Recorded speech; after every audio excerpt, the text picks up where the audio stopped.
Welcome to Book of Engin. Here we are. It's been more than a week, and I think the pandemic is over. I turned on my social media today, and the top 15 posts had nothing to do with the pandemic. One of them was that Trump is threatening to make adjustments to social media. Strong hand of the government. The other one is obviously the racial issue between another I can't breathe situation. And then on top of that, the lady with her poodle crying bloody murder when a black gentleman says, "Could you please put your dog on the leash in Central Park?" So these are interesting things. Also, an indication of where we are now with the pandemic. Just yesterday, I was thinking to myself, we're going to beat this thing.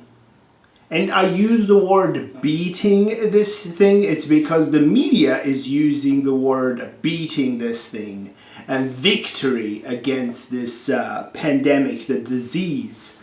I think we're going to beat this thing when we stop talking about it.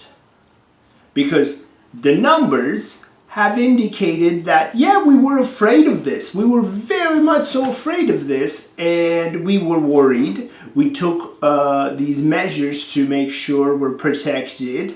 But now numbers also indicate that maybe we may have overshot it. And I say, better be safe than sorry. So I think we pulled it off. However, the sorry still is there. The sorry is there because the suicide numbers are up. The suicide numbers are up. I was listening to NPR the other day, and also New York Times also covered this. In a week, daily, the suicide call centers are receiving weekly amounts. When, compared to last year, in 1 week, in 1 day, they receive 1 week's worth of suicide-related calls at the call center. Ladies and gentlemen, mental health is, it's a thing. It's a very important thing. It's a thing that we're also neglecting. It's a stigma. We do not wish to speak to those who might be suffering, and we expect the ones who are suffering from any type of mental illness to figure it out on their own. You can't just figure these things out. I went to school for this, and especially if you are the person who is suffering from these things, you can't just figure it out because your figuring out components are broken. They're not fully functioning, and thus maybe you're a great problem solver. You can crush a senior level high school math problem, but if you're having mental difficulties and if you have some sort of illness in your brain, then it's just not easy to address those things because you're not fully equipped. We have a phrase in Turkish, the tailor cannot sew his own pants. Mental illness is like that too. You cannot necessarily cure yourself. Now, it takes a certain amount of effort to recovering from addiction and such. Those require some sort of the will to self-improve. They do it. Like, you look at your life and you say, I want a better life. But again, you don't, God damn this fly, I killed it. On we go. This yeah, like once you decide, say you're an addict, you want a better life for yourself by yourself. It's very rare by yourself you can have a comeback from it. You do need assistance. There are methods for this, tried and proved methods for this. So as the week goes on, like I said, the COVID is, I think it's over because it's not in the social media anymore. Now we're gonna hear I'm predicting we're gonna hear more about the election campaign and the economical status of United States, and then but this thing is new that Trump has threatened to maybe interfere how social media operates. You know, we've been warned about this, just like we've been warned about the Women's March back in the day. I believe the power of comedy, but I believe in power of comedy in a sense where the real comics are the wordsmith. And they are who they are, and they are capable of doing what they're capable of doing. Has a lot to do with practice, but not necessarily the practice that one would think.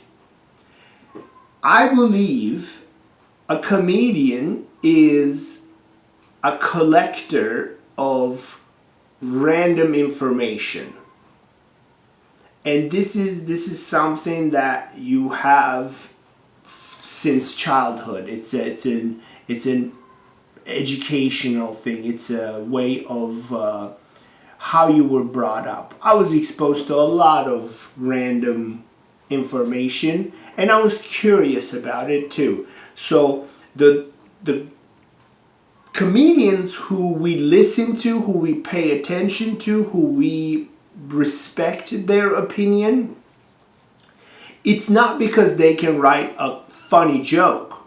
It's because they speak of the truth with the best possible language while delivering it in a lighthearted fashion.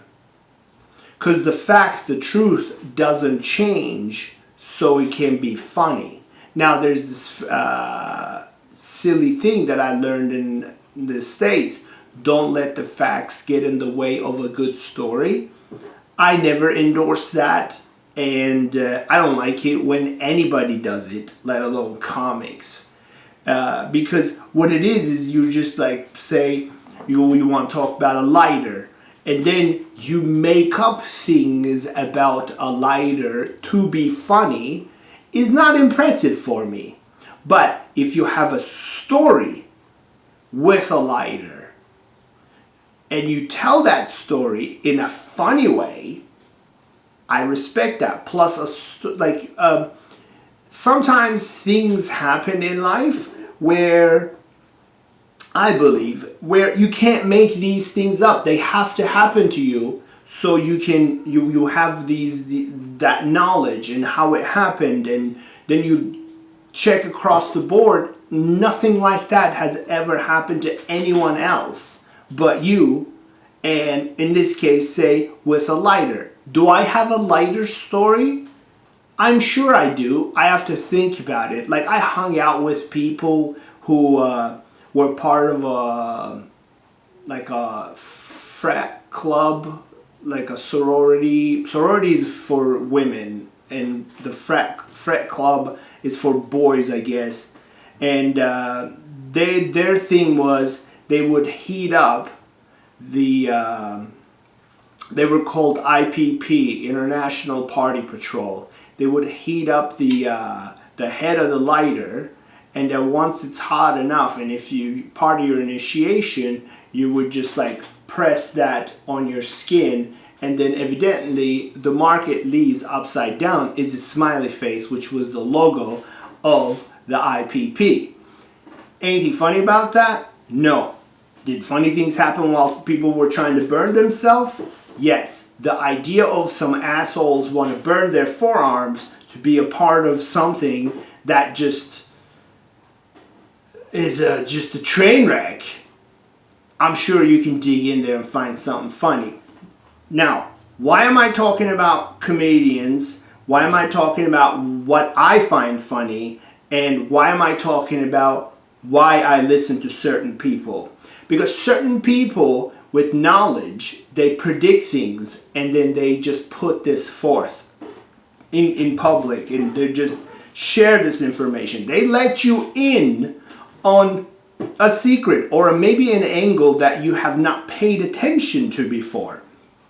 Dave Chappelle, his specials came out after Trump was elected, after the Women's March happened, and he warned in his special, he warned us, I'm going to say us because he's talking to a large crowd. He said, be careful how you conduct yourself with these women's marches, the way the discourse is working, the way people are lashing out about things. He said, be very, very careful, because the man you're after can come back in much harsher forms. 2 years after that special, when he released his next special, he said, remember what I told you about be careful? Because when these people that you're rising against come back, they come back even like harder. 2 years later in his special, he said, well, now 8 more states have more stringent abortion laws in place. So when you're conducting business with something and you're trying to, rise against it, you need to prepare yourself for a backlash. I don't know if those states were ready for this level of backlash where, abortion was regulated. This is 2 years after the Women's March. 8 states put in more stringent laws on abortion. That was the answer to the way people protested and the way people spoke of the new administration and the regiment.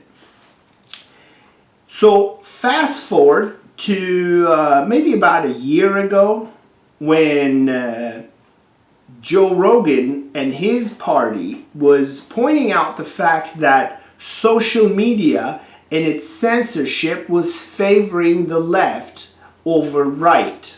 And a lot of people, like Alex Jones and whatnot, they got banned. Milo. What's the Irish, Scottish dude? You know the one I'm talking about, the hipster guy. He got banned. There's so many others for certain things. And I'm watching left comments, and I'm watching right comments. Left is nasty. Left chooses to use vulgar language and nasty very quickly. Nothing happens to them. And then when right wing opens their mouth about something, it becomes this big no-no, and then they get banned, censored, their posts get removed. And when Joe Rogan was focusing on this and they were debating this, he said, he was speaking to some of the higher ups of social media. He said, my only concern is if you guys go the way you guys are going, government may interfere with your administration, referring to the social media administration. He said, if you guys go about it the way you guys are going about it, government is going to regulate the way you're handling these cases. So, and this morning I woke up to a post, I think it was by Independent.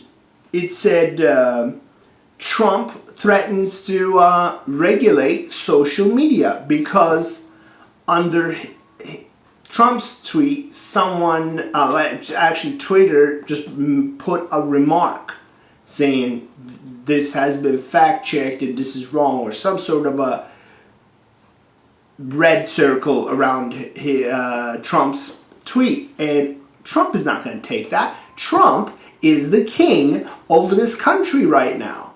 He is the leader of this country. He has executive decision power.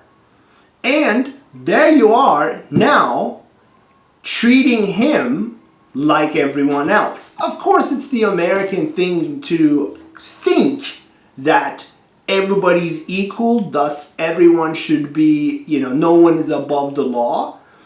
Well, some people are. If you really think that no one is above the law, you're wrong. Because law is in the hands of humans, and humans can act out.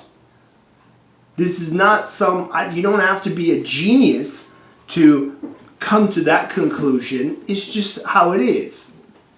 But this is all as a result of when you attack, you must prepare for some sort of retaliation. And the retaliation might be so much stronger. Here's a good example from our history. Remember Pearl Harbor? And then remember the atomic bomb being dropped right after? And then everybody's like, "Ooh, America is the evil." Well, don't poke a bear. I guess that's the lesson you learn. Don't poke a bear. If you're dealing with a bear, you need to approach that bear respecting that bear to start with. I don't care what you're going to teach that bear, but if you respect that bear, chances are that bear is not going to eat you. But if you disrespect a bear, it is possible it might just chop your head off with one swing because it's so much stronger than you.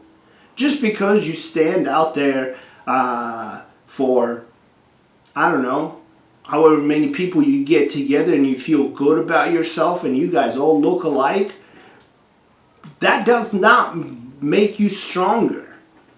And you need to figure out you need to have a plan, you need to establish yourself and stand in front of an establishment as an establishment. Every time crowds rose against the administration, they got clubbed to the head. That's how it works. I'm not endorsing it, I'm just seeing the pattern and how some ignore these patterns. It's beyond me. I always say history repeats itself. Today I read something that is better than that. History doesn't necessarily repeat itself, but it rhymes. It rhymes. So take it from there. Just pay attention to pick your fights. Pick your fights. Don't pick a fight that you know you're going to lose just to pick a fight. Live to tell a story the next day. Because in this fight, if you lose, I don't know what's going to happen. Some funny stuff. I find these things hilarious, by the way. Like right now, my daily reality show during the week is to watch our press secretary's briefings.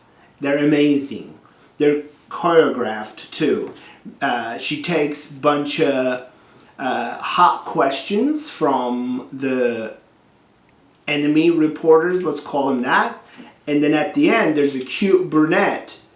I don't know what their signal is, I don't know how they communicate, but at the end of each briefing, this cute brunette asks a question that the press secretary actually wants to answer, or a topic that she would like to bring up.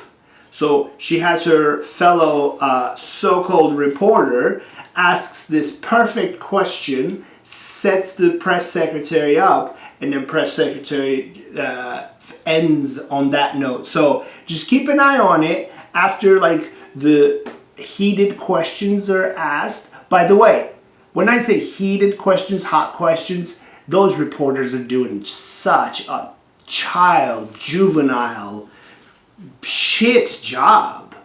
It's crazy how terrible they're doing. Like yesterday, one lady asked the press secretary, well, you know, the president lowered the flags for all the lives lost during the pandemic. What else is he gonna do? What else do you want him to do? Like, people are dying, very sad. What do you want people to do about it? Do you want the leader of your country to just like stop everything? And then some people are like that. This has nothing to do with Trump. I worked in environments where my approach to things is, let's check it out. Whatever that is, whatever the next project is, whatever the next challenge is, whatever the next problem is, whatever the next scaling is, my approach has always been, all right, let's check it out. Now, this behavior of mine has always been brought up during the evaluation. Who the fuck are you to evaluate me? How good are you doing your thing that you're gonna sit me in the same room and then say, well, here we're gonna give you this much score and here we're gonna give you that much score. By the way, during those times, I always scored the top possible score possible. I always got the best score possible. Because that's what I do. I just crush it. But it was always flagged. This attitude of mine, let's check it out attitude of mine, was always flagged, and it was perceived as I don't care. I'm like, I do care. I care a lot, but for your value system, you are expecting a level of reaction that is going to satisfy you, or you think that's going to satisfy you, but it's not going to satisfy you because you are a type of person that will constantly ask for more of whatever that is that you're seeking. You lower the flags for 3 days for those who lost their life during the pandemic. That's not enough. Now, what? You gotta just like cry and beat your knees while you're crying? I can guarantee you somebody else is gonna come and say, well, he lowered the flags, beat his knees, what else is he gonna do? People, we gotta get on with it. We gotta get on with it. Like, it's, I remember when my grandma died, I was on the phone with my dad. And I loved my grandma. And I was sad, and she lived a long life. She died when she was like 101. I was sad that she passed away, but I was more sad that I couldn't be there for my father. Because losing a parent is a big deal. Now I have experienced that myself as well. I was so sad that day because I couldn't be there for my father, and we were all over on the phone.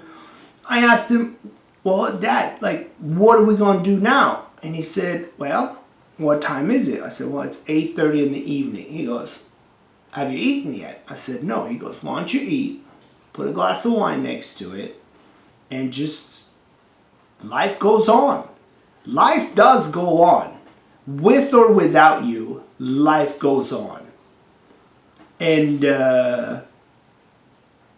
approaching these things with that open mind and not focusing on what else I can get more and focus on the inventory in hand and being grateful about it is, I think, the way to go. My name is Engin Yeşilyemiş, and you have, I don't know if you've lasted this far, but you've You've just watched another episode of Book of Agin. Have a wonderful, wonderful day and week. God bless. Bye-bye.